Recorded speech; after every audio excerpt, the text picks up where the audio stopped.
I always wondered of the amount of timeless beauty the southern part of India holds.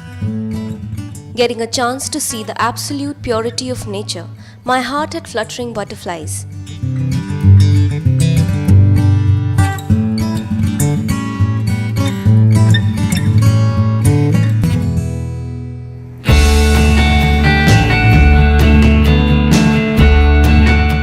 The southwestern part of Karnataka, with an estimated population of 5 lakh, offered me some majestic things which I would never find in the busy environment of Delhi. The natural beauty, delicious local cuisine, and captivating aromas of the coffee plantations. It was all that I needed for a peaceful trip.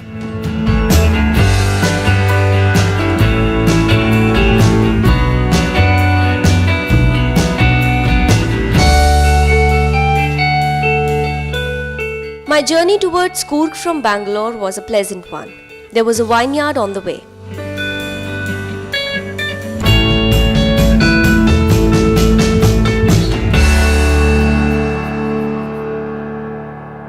I heard somewhere that winemakers and winery owners are amongst the world's most charming and interesting people. So to know them more closely, I found this interesting place where I'm going to feel the passion of winemaking, and I'm definitely going to taste more wine than I expected to. So let's go inside and find out what all this place has to offer. I always had been curious to know how this fermented drink is made. The yard was a beauty which complemented the delightful weather.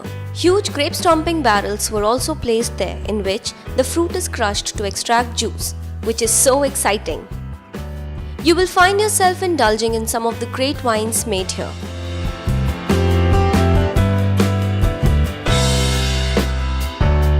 I instantly felt at peace reaching the little town.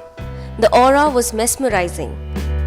On my second day, I thought of exploring the place more. So the next stop in my list was a Tibetan settlement in Bailakuppe.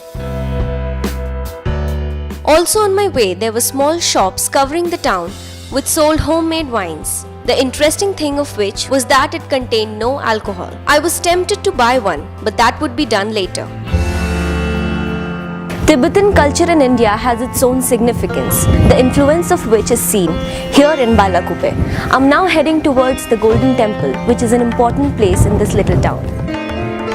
It was inspiring to see the way this temple was constructed. This settlement is the second largest Tibetan settlement outside Tibet, which actually amazed me. Monks and students in the monastery were engaged in their daily course without getting interrupted by the outside world. Inside the campus, there was the Golden Temple, which consisted of a tall Buddha statue along with 2 others.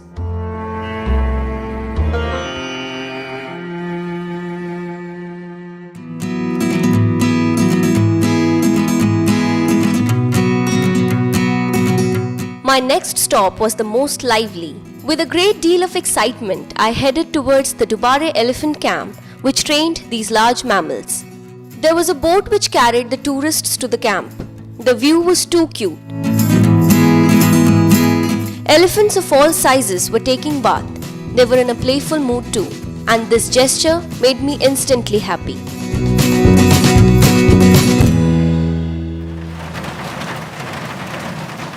The night passed with the anticipation of what is coming next.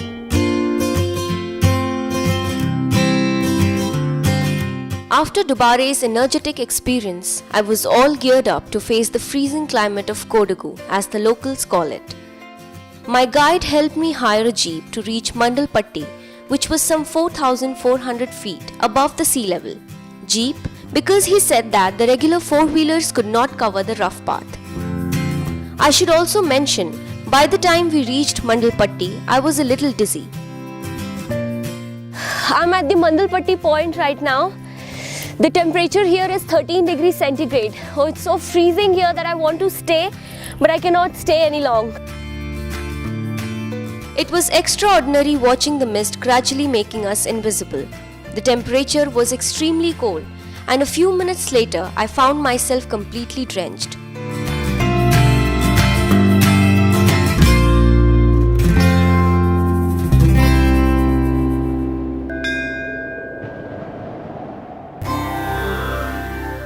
Highlighting the ancient shrines, Karnataka is also popular for its range of age-old temples.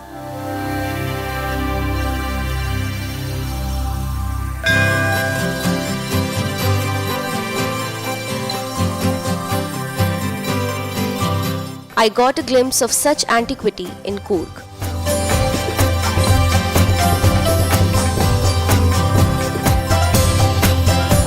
These mysterious forests behold a gem inside. The Talkaveri temple stands tall, proudly telling the story of the origin of river Kaveri. Talkaveri is the source of Kaveri river.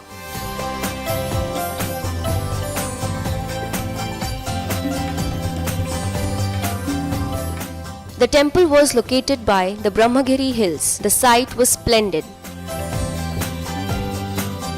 Weather was changing its character beautifully,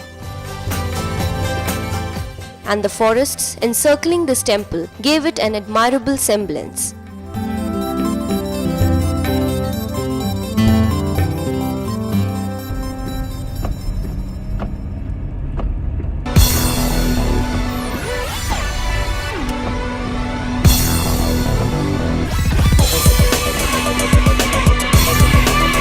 It was a tiring day. By the time I left Talkaveri temple, I wanted food real bad. There was a small tea stall on the way back which came as a boon. Maggie and a hot cup of tea after a long time was what I actually wanted then.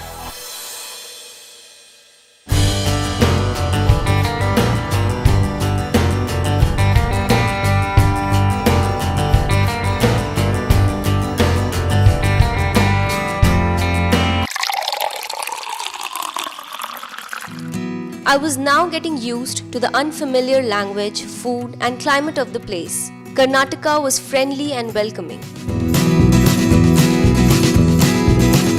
Talking to the locals, I got to know about the Abbey Falls.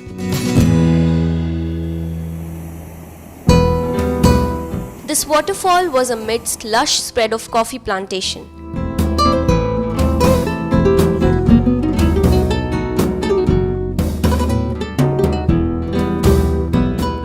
The location was about 10 kilometers from the town of Madikeri. I'm at the Abbey Falls, which is 8 kilometers from Madikeri and surrounded by coffee plantations. You can see just how amazing it is. The roar of the falls can be heard even from the roads. The white-watered freefall joined the river Kaveri.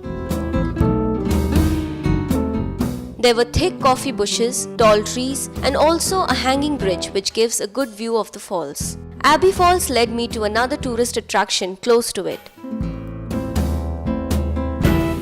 Nisargadham Forest was a natural forest of thick bamboo groves, sandalwood, and teak trees. Inside the forest, there were all kinds of animals, out of which I got to see some deer and a peacock. Coorg is also known for its spices. Pepper, cloves, cardamom, kokum, and other stars of spices are grown in this area. People coming to visit Coorg definitely buy stock of spices and coffee as a souvenir. This little hill station in south gave some real good memories to remember throughout my life.